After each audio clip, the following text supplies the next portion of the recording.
আজকে আমি দেখাবো সৌদি আরব রং চা তৈরি করার নিয়ম।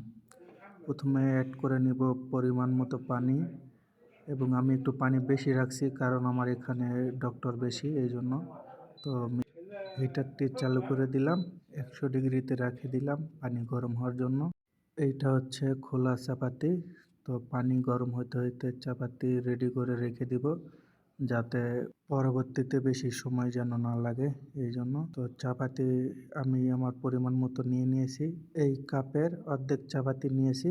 পরবর্তীতে পানি পাইলে এটা পুরোটাই হয়ে যাবে। 70% পানি গরম হয়ে গেছে। আরেকটা কথা, আপনারা চাইলে সুগার অ্যাড করতে পারবেন এই সময়। আমার এখানে সুগার অ্যাড করা নেই কারণ অনেকেই সুগার ফ্রি চা খায়, এই জন্য সুগার অ্যাড করিনি।